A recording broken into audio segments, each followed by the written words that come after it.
전국 집배노동조합 최승묵 위원장님 참석하셨습니다. 전국 집배노동조합 이종훈 조직국장, 김재천 전략조직국장 참석하셨습니다. 먼저 첫 발언으로 윤소아 의원님의 발언을 듣도록 하겠습니다.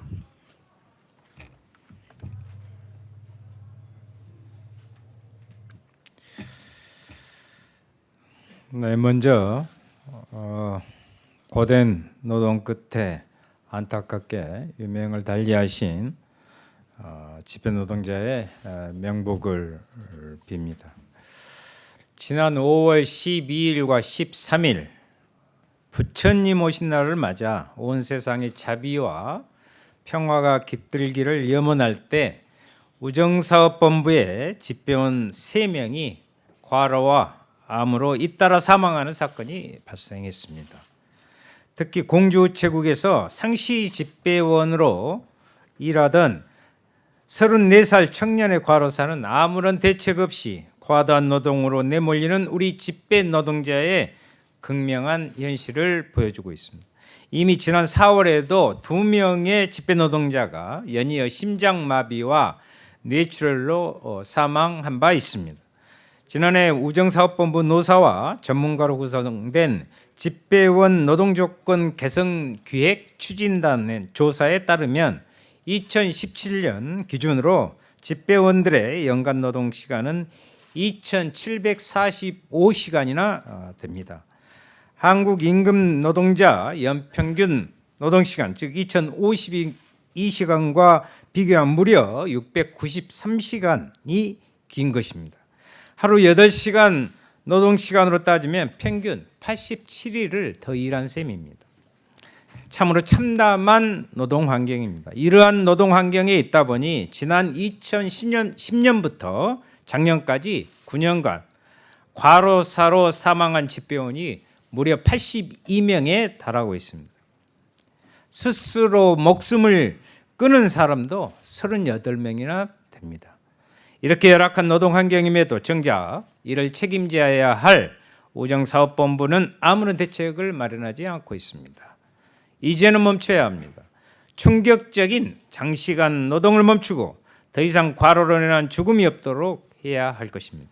이를 위해 우정사업본부는 비용 절감 운운하며 지키지 않고 있는 집배원 인력 2,000명 증원 약속을 당장 이행해야 합니다. 또한 고용노동부는 특별 근로 감독을 통해 사고 원인을 파악하고 대책을 마련해야 합니다. 노동시간 단축은 문재인 정부의 대표적인 노동 공약이었습니다. 정부는 탄력 근로제 기간 연장처럼 노동시간 단축을 무의로 돌리는 정책이 아니라 과로 사회를 근절하기 위한 집중적인 대책을 마련하는 데 최선을 다해야 할 것입니다. 이상입니다. 네, 다음으로 최승묵 전국 집배노동조합 위원장으로부터 집배원 사망 현황 및 우정사업본부 규탄 발언을 듣도록 하겠습니다. 안녕하십니까. 전국 집배노동조합 위원장 최승묵입니다. 우정사업본부는 정부의 주 52시간 정책과 거짓 경영위기를 핑계로 꾸준하게 집배원들의 노동 강도와 무료 노동을 늘려왔었습니다. 인력 증원이 이루어지지 않은 채 노동시간만 줄이려고 하다 보니 2018년에만 집배원 25명이 사망했으며 이는 2010년 이후에 최대 수치를 보이고 있습니다. 이런 와중에 5월 12일, 13일에 걸친 집배원 3명이 사망하셨고 이 중 2명이 심정지, 즉 전형적인 집배원 과로사 유형이었습니다. 특히 지난 13일 사망한 공주우체국 상시 집배원의 경우 34살이라는 젊은 나이에 과로로 쓰러져야만 했었습니다. 정규직 전환을 눈앞에 두고 더 많은 일을 해야만 했고 퇴근 등록을 하고 난 뒤에도 무료 노동을 감내해야만 했었습니다. 또한 관리자의 각종 갑질에도 고통을 호소했었습니다. 이렇게 과로 및 안전사고로 돌아가신 집배원이 2018년도에만 25명, 안전사고는 658건으로 하루에 3건 정도 일어난 것으로 봐야 할 것입니다. 최근 들어 집배원들의 노동 조건은 그야말로 아비규환입니다. 우정사업본부가 비용을 줄이겠다는 이유로 초과근무 예산을 반토막 내고 인력 증원 없이 올해 모든 우체국의 초과근무를 절반 이상 줄이겠다는 것이 목표입니다. 당연히 무료 노동이 늘어나고 노동 강도가 높아질 수밖에 없습니다. 또한 집배원 담당 세대는 3,500세대를 늘리고 있으며 퇴직자분의 인원을 본부에서 회수해 가서 임의로 재배치하고 있습니다. 상황이 이러다 보니 극단적으로 돌아가시는 분들뿐만 아니라 집배원이 하루가 멀다고 다치고 사고의 위험에 놓여 있습니다. 경영 위기라는 핑계로 현업 측에게만 희생을 강요하는 이유는 우정사업본부가 우편 공공성 강화하는 반대로 갈 계획이 심각한 문제이기 때문입니다. 정부 기업임에도 사기업 택배와 경쟁하며 택배비 인하에 열을 올리고 다양한 특수고용 노동 형태뿐 아니라 플랫폼 시장에도 뛰어들어 불안전 노동 시장 형성에 앞장서고 있습니다. 우체국 창구 통폐합도 거침없이 추진하며 점점 국민의 우편과는 멀어지려고 하는 모습도 보이고 있습니다.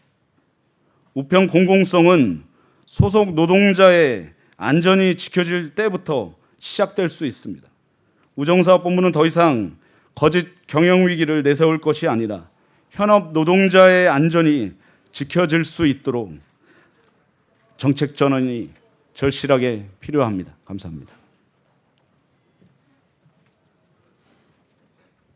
네, 다음으로 마지막 발언입니다. 최준식 전국공공운수노조 위원장님께서 노동부 특별근로감독 촉구 및 정부 가로사 근절 촉구 발언을 해주시겠습니다.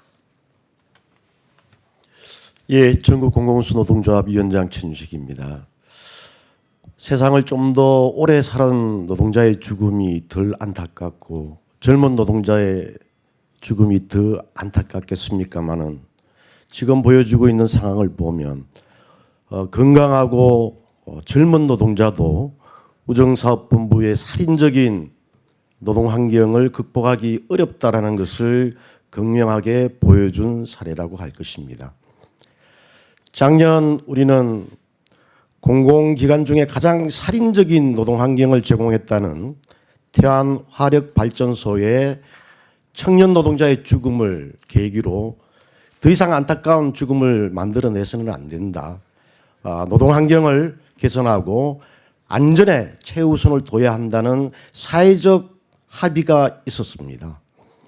태안화력발전소에는 이미 여러 번 사고를 통해서 제대로 된 대책을 세웠더라면 안타까운 그 다음 죽음을 막을 수 있었음에도 불구하고 태안화력발전소 그리고 산업자원부, 고용노동부 제대로 된 대책을 내놨지 못했기 때문에 거듭된 죽음을 우리는 맞이할 수밖에 없었습니다. 그런 의미로 현장에서의 거듭되는 죽음을 방치하는 것은 살인의 단임 아니다 저는 이렇게 생각하고 있습니다. 그런 취지에서 우리는 이 죽음을 재발하지 않게 하기 위해서는 고용노동부가 구체적인 특별 근로감독을 실시하고 두 번 다시 우정사업본부의 안타까운 죽음이 다시는 발생되지 않도록 해줄 것을 강력히 촉구합니다. 또한 정부에게도 요구합니다. 효율, 더 이상 언제까지 사람의 생명을 효율과 맞바꿔서 안타까운 죽음을 계속 발생시킬 것입니까? 저는 정부가 한 번 더 가로사 근절을 위한 인력 중심의 대책을 내놔야 한다는 것을 다시 한번 촉구합니다. 또한 노동시간 단축이 본래 법안의 취지에 맞게 실현되기 위해서 모든 조치와 대책을 우리 노동조합과 함께 같이 세워줄 것을 다시 한번 촉구합니다. 이상입니다.